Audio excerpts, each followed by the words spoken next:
அதிமுக இறுதி வேட்பாளர் பட்டியலை வெளியிட்டு அக்கட்சியின் பொதுச் செயலாளர் எடப்பாடி பழனிசாமி பேசிய அந்த காட்சிகளை பார்த்தோம். அதன்படி ஸ்ரீபெரும்புதூரில் பிரேம்குமார், வேலூரில் டாக்டர் பசுபதி, தருமபுரியில் அசோகன், திருவண்ணாமலையில் கலியபெருமாள், கள்ளக்குறிச்சியில் குமரகுரு, திருச்சியில் கருப்பையா ஆகியோர் போட்டியிடுகின்றனர். பெரம்பலூரில் சந்திரமோகன், மயிலாடுதுறையில் பாபு, பொள்ளாச்சியில் கார்த்திகேயன், திருப்பூரில் அருணாச்சலம், புதுச்சேரியில் தமிழ்வேந்தன், சிவகங்கையில் சேவியர் தாமஸ், தூத்துக்குடியில் சிவசாமி வேலுமணி, நெல்லையில் ஷிம்லா முத்துச்சோழன், நீலகிரியில் லோகேஷ் தமிழ்வாணன், கன்னியாகுமரியில் வசுலியான் நாசரேத் ஆகியோர் போட்டியிடுகிறார்கள். கோவையில் சிங்கை ராமச்சந்திரனும் பொள்ளாச்சியில் கார்த்திகேயனும் போட்டியிடுகிறார்கள்.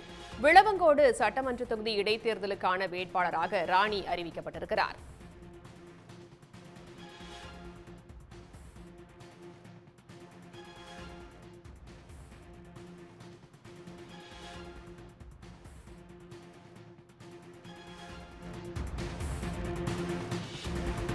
அதிமுக இறுதி வேட்பாளர் பட்டியல் வெளியிடப்பட்டிருக்கிறது. ஸ்ரீபெரும்புதூரில் பிரேம்குமாரும், வேலூரில் டாக்டர் பசுபதியும், தருமபுரியில் அசோகனும், திருவண்ணாமலையில் கலியபெருமாளும் போட்டியிடுவார்கள் என்று எடப்பாடி பழனிசாமி அறிவித்த அந்த காட்சிகளை பார்த்தோம். கள்ளக்குறிச்சியில் குமரகுரு, திருச்சியில் கருப்பையா, பெரம்பலூரில் சந்திரமோகன், மயிலாடுதுறையில் பாபு, பொள்ளாச்சியில் கார்த்திகேயன் போட்டியிடுவார்கள் என்றும் எடப்பாடி பழனிசாமி தெரிவித்தார். மேலும் திருப்பூரில் அருணாச்சலம், புதுச்சேரியில் தமிழ்வேந்தன், சிவகங்கையில் சேவியர் தாஸ், தூத்துக்குடியில் சிவசாமி வேலுமணி, நெல்லையில் ஷிம்லா முத்துச்சோழன், நீலகிரியில் லோகேஷ் தமிழ்வாணன் ஆகியோர் போட்டியிடுவார்கள் என்றும் எடப்பாடி பழனிசாமி தெரிவித்த காட்சிகளை பார்த்தோம். மேலும் கன்னியாகுமரியில் வசுலியான் நாசரேத், கோவையில் சிங்கை ராமச்சந்திரன், பொள்ளாச்சியில் கார்த்திகேயன் வேட்பாளர்களாக களமிறக்கப்பட்டிருக்கிறார்கள். விளவங்கோடு சட்டமன்ற தொகுதி இடைத்தேர்தலுக்கான வேட்பாளராக ராணி என்பவர் அறிவிக்கப்பட்டிருக்கிறார். நீலகிரியில் லோகேஷ் தமிழ்ச்செல்வன், கோவையில் சிங்கை ராமச்சந்திரன், திருச்சியில் கருப்பையா, மயிலாடுதுறையில் பாபு ஆகியோர் களமிறங்குவார்கள் என்று தெரிவிக்கப்பட்டிருக்கிறது. சிவகங்கையில் சேவியர் தாஸ், தூத்துக்குடியில் சிவசாமி வேலுமணி போட்டியிடுவதாகவும் அதிமுக சார்பாக தெரிவிக்கப்பட்டிருக்கிறது.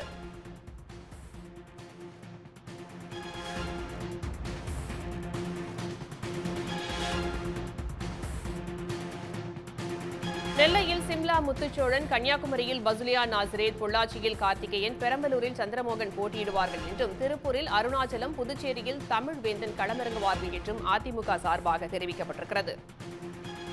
அதிமுக இறுதிக்கட்ட வேட்பாளர் பட்டியலை சற்று முன்பாக அந்த கட்சியின் பொதுச் செயலாளர் எடப்பாடி பழனிசாமி வெளியிட்டு பேசிய காட்சிகளை பார்த்தோம். நெல்லையில் சிம்லா முத்துச்சோழன், கன்னியாகுமரியில் வசுலியான் நாசரேத் ஆகியோர் போட்டியிடுவார்கள் என்று தெரிவிக்கப்பட்டிருக்கிறது. மயிலாடுதுறையை பொறுத்தவரைக்கும் பாபு, கள்ளக்குறிச்சியில் குமரகுரு, தூத்துக்குடியில் சிவசாமி வேலுமணி களமிறங்குவார்கள் என்றும் எடப்பாடி பழனிசாமி அறிவித்திருக்கிறார்.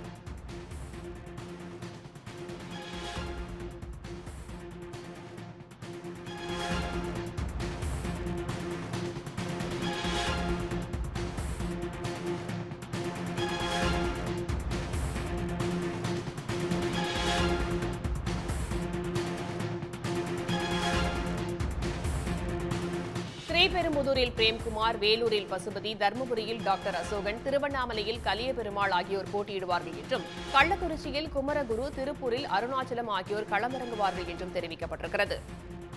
நீலகிரியில் லோகேஷ் களமிறங்குவார் என்று கூறப்பட்டுள்ளது. கன்னியாகுமரியில் வசுலியான் நாசரேத்தும், கோவையில் சிங்கை ராமச்சந்திரன், பொள்ளாச்சியில் கார்த்திகேயன் களம் காண்பார்கள் என்றும் அதிமுக சார்பாக தெரிவிக்கப்பட்டிருக்கிறது.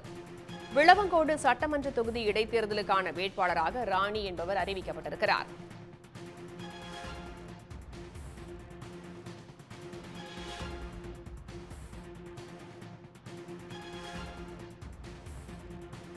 நீலகிரியில் லோகேஷ் தமிழ்ச்செல்வன், கோவையில் சிங்கை ராமச்சந்திரன், திருச்சியில் கருப்பையா, மயிலாடுதுறையில் பாபு, சிவகங்கையில் பணக்குடி சேவியர் தாஸ், தூத்துக்குடியில் சிவசாமி வேலுமணி அதிமுக வேட்பாளர்களாக களமிறங்குகிறார்கள். இதற்கான அறிவிப்பை அதிமுக தலைமை வெளியிட்டிருக்கிறது.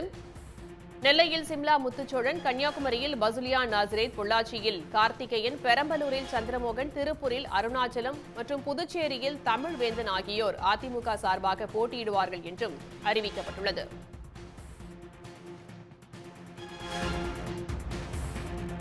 மயிலாடுதுறையில் பாபுவும், கள்ளக்குறிச்சியில் குமரகுருவும், தூத்துக்குடியில் சிவசாமி வேலுமணியும் அதிமுக வேட்பாளர்களாக களம் காணவிருக்கிறார்கள்.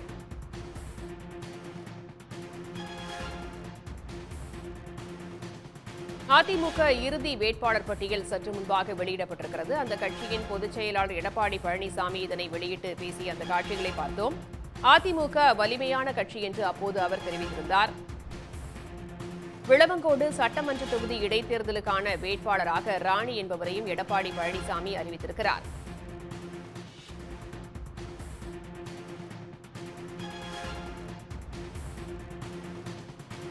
ஸ்ரீபெரும்புதூரில் பிரேம்குமார், வேலூரில் பசுபதி, தருமபுரியில் டாக்டர் அசோகன், திருவண்ணாமலையில் கலியபெருமாள், கள்ளக்குறிச்சியில் குமரகுரு, திருப்பூரில் அருணாச்சலம் ஆகியோர் அதிமுக வேட்பாளர்களாக களமிறங்குகிறார்கள். 18 தொகுதிகளில் திமுக, அதிமுக நேரடியாக மோதக்கூடிய சூழல் என்பது ஏற்பட்டிருக்கிறது.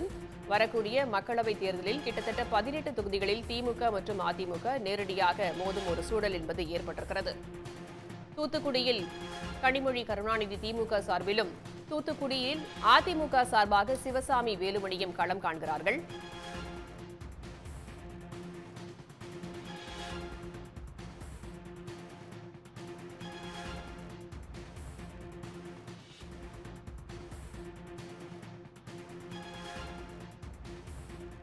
அதிமுக இறுதிக்கட்ட வேட்பாளர் பட்டியல் வெளியிடப்பட்ட நிலையில் ஸ்ரீபெரும்புதூரில் பிரேம்குமார், வேலூரில் பசுபதி, தருமபுரியில் டாக்டர் அசோகன், திருவண்ணாமலையில் கலியபெருமாள், கள்ளக்குறிச்சியில் குமரகுரு, திருப்பூரில் அருணாச்சலம் வேட்பாளர்களாக அறிவிக்கப்பட்டிருக்கிறார்கள்.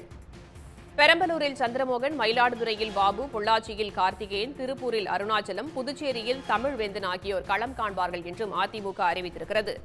சிவகங்கையில் சேவியர் தாஸ், தூத்துக்குடியில் சிவசாமி வேலுமணி, நெல்லையில் சிம்லா முத்துச்சோழன், நீலகிரியில் லோகேஷ் தமிழ் செல்வன், கன்னியாகுமரியில் பசுலியான் நாசரேத் ஆகியோர் களம் காண்பார்கள் என்றும் தெரிவிக்கப்பட்டிருக்கிறது.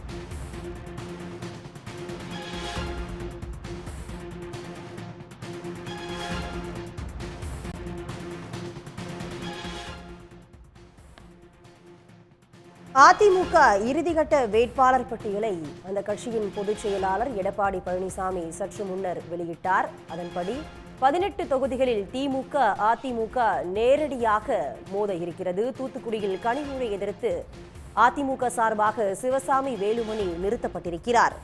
வேலூரில் டாக்டர் பசுபதி, ஸ்ரீபெரும்பத்தூரில் பிரேம்குமார், கள்ளக்குறிச்சியில் திமுக வேட்பாளரான மலையரசனை எதிர்த்து கள்ளக்குறிச்சியில் அதிமுக சார்பாக குமரகுரு போட்டியிடுகிறார். தருமபுரியில் அசோகன், திருவண்ணாமலையில் கலியபெருமாள், கள்ளக்குறிச்சியில் குமரகுரு, திருச்சியில் கருப்பையா போட்டியிடுகின்றனர். இது பற்றி விரிவான தகவலை தர காத்திருக்கிறார் செய்தியாளர் சண்முகப்பிரியன். விவரங்கள். அதிமுகவுடைய இறுதி வேட்பாளர் பட்டியலும் தற்போது வெளியிடப்பட்டிருக்கிறது. கிட்டத்தட்ட 15க்கும் மேற்பட்ட தொகுதிகளில் திமுக மற்றும் அதிமுக இடையே வேட்பாளர்களுடைய நேரடி போட்டி என்பது இதன் மூலம் உறுதியாக இருக்கிறது. இந்த மக்களவை தேர்தலை பொறுத்தவரையில் அதிமுகவுடைய கூட்டணி சார்பில் முழுமையான வேட்பாளர்கள் அறிவிக்கப்பட்டிருக்காங்க. கூட்டணி கட்சிகளுக்கான வேட்பாளர்களை பொறுத்தவரையில் தேமுதிக வேட்பாளர்களும் இன்றைய தினமே அறிவிக்கக்கூடும் என்ற ஒரு எதிர்பார்ப்பு இருக்கிறது. இந்த சூழல்ல தான் நேற்று 16 தொகுதிகளுக்கான வேட்பாளர்களை பொதுச் செயலாளர் எடப்பாடி பழனிசாமி வெளியிட்ட நிலையில் தற்போது இரண்டாம் கட்டமாக வேட்பாளர் பட்டியல், அதாவது 17 வேட்பாளர்கள் கொண்ட இரண்டாம் கட்ட வேட்பாளர் பட்டியலும் வெளியிடப்பட்டிருக்கிறது. குறிப்பாக இந்த அதிமுக சார்பில் இருந்து அறிவிக்கப்பட்டிருக்கக்கூடிய 33 வேட்பாளர்கள்ல பெண் வேட்பாளர் ஒருவருக்கு மட்டுமே வாய்ப்பு வழங்கப்பட்டிருப்பது குறிப்பிடத்தக்கது. அதே போன்று சிறுபான்மையினர் வேட்பாளர்களுக்கான வாய்ப்பு என்பதும் இந்த பட்டியலில் கொடுக்கப்படவில்லை என்பதும் குறிப்பிடத்தக்கது. மற்றும் ஏராளமான புதுமுகங்களுக்கான வாய்ப்புகளும் கொடுக்கப்பட்டிருக்கிறது. இளம் வேட்பாளர்களுக்கான வாய்ப்புகள் கொடுக்கப்பட்டிருக்கிறது. மற்றும் புதுச்சேரிக்கான வேட்பாளரும், அது மட்டும் இல்லாமல் சட்டமன்ற தொகுதி இடைத்தேர்தல், விளவங்கோடு இடைத்தேர்தலுக்கான வேட்பாளரும் அறிவிக்கப்பட்டிருக்காங்க. கிட்டத்தட்ட இதுவரை வெளியிட்டிருக்கக்கூடிய இந்த வேட்பாளர் பட்டியல், அதாவது 33 வேட்பாளர்கள் அதிமுக சார்பில் இருந்து நேரடியாக களம் காணக்கூடிய சூழல்ல 18 தொகுதிகளில் அதிமுகவும் திமுகவும் நேரடியாக போட்டியிடக்கூடிய ஒரு சூழல் இருக்கிறது. இவ்வாறாக தற்போது எடப்பாடி பழனிசாமி இந்த வேட்பாளர் பட்டியலை வெளியிட்டிருக்கிறார். நாளைய தினம் அதிமுகவுடைய தேர்தல் அறிக்கையும் வெளியிடப்பட இருப்பதாக தற்போது தெரிவிக்கப்பட்டிருக்கிறது. சண்முகப்பிரியன், தற்பொழுது வெளியிடப்பட்ட இந்த 18 தொகுதிகளில் எத்தனை புது முகங்களுக்கு வாய்ப்பு கொடுக்கப்பட்டிருக்கிறது? நேற்றைய தினம் 16 வேட்பாளர்கள் கொண்ட பட்டியல் என்பது வெளியிடப்பட்டிருந்தது. அதில் 15 பேர் அதிமுக தரப்பிலிருந்து புதிதாக களமிறக்கப்பட்டிருக்கிறார்கள். ஒரு தென்சென்னையை சேர்ந்த ஜெயவர்தன் மட்டுமே ஏற்கனவே வாய்ப்பு வழங்கப்பட்டிருக்கின்ற வேட்பாளர் என்பது அதில் குறிப்பிடத்தக்கது. இன்றைய தினம் ஒரு 18 தொகுதிகளுக்கான வேட்பாளர்கள் என்பது அறிவிக்கப்பட்டிருக்கிறார்கள். அதாவது மக்களவையில் புதுச்சேரியில் உட்பட 17 தொகுதிகளுக்கான வேட்பாளர்கள் அறிவிக்கப்பட்டிருக்காங்க. இந்த 17 தொகுதிகளிலும் கிட்டத்தட்ட 6க்கும் மேற்பட்டவர்கள் புதிய வேட்பாளர்களாக களம் இறக்கப்பட்டிருக்கிறார்கள். குறிப்பிட்டு சொல்ல வேண்டும் என்றால் கோயம்புத்தூர் தொகுதியில் சிங்கை ராமச்சந்திரன் என்ற வேட்பாளரும், அதே போன்று பொள்ளாச்சி தொகுதியில் கார்த்திக் அப்புசாமி என்ற வேட்பாளரும் மற்றும் ஸ்ரீபெரும்புத்தூரில் பிரேம்குமார் என்ற மருத்துவ வேட்பாளரும் அறிவிக்கப்பட்டிருக்காங்க. இது போன்ற இந்த வேட்பாளர்கள் எல்லாம் புதியதாக தற்போது அதிமுக சார்பில் இருந்து போட்டியிட வாய்ப்பளிக்கப்பட்டிருக்கக்கூடிய வேட்பாளர்கள் என்பது குறிப்பிடத்தக்கது. அது மட்டும் இல்லாமல் இந்த குறிப்பிட்ட வேட்பாளர்கள்ல 3 மருத்துவர்களுக்கு வாய்ப்பு என்பது கொடுக்கப்பட்டிருக்கிறது. அதாவது ஸ்ரீபெரும்புத்தூர் வேட்பாளர், வேலூர் வேட்பாளர், தருமபுரி வேட்பாளர் ஆகிய இந்த 3 பேருமே மருத்துவ பட்டதாரிகள் என்பது குறிப்பிடத்தக்கது. நேற்று தினம் வெளியிட்ட அந்த வேட்பாளர் பட்டியலிலும் 2 மருத்துவர்களுக்கு வாய்ப்பு வழங்கப்பட்டிருக்கிறது. குறிப்பாக இந்த 2 நாட்களாக வெளியிட்டிருக்கக்கூடிய இந்த 33 வேட்பாளர்கள்ல இளம் வேட்பாளர்கள், பட்டதாரி வேட்பாளர்கள், அதாவது இளம் மற்றும் பட்டதாரி வேட்பாளர்கள் மற்றும் கட்சியில் ஏற்கனவே அனுபவம் உள்ள வேட்பாளர்கள் என கலந்துதான் இந்த வேட்பாளர்கள் பட்டியல் என்பது தயார் செய்யப்பட்டு தற்போது வெளியிடப்பட்டு இருக்கிறது. குறிப்பாக இந்த 33 வேட்பாளர்களில் திமுக மற்றும் அதிமுகவுடைய போட்டியிடக்கூடிய 18 தொகுதிகளில் நேரடி போட்டி என்பது இருப்பதும் தற்போது இந்த பட்டியலின் மூலம் உறுதியாக இருக்கிறது.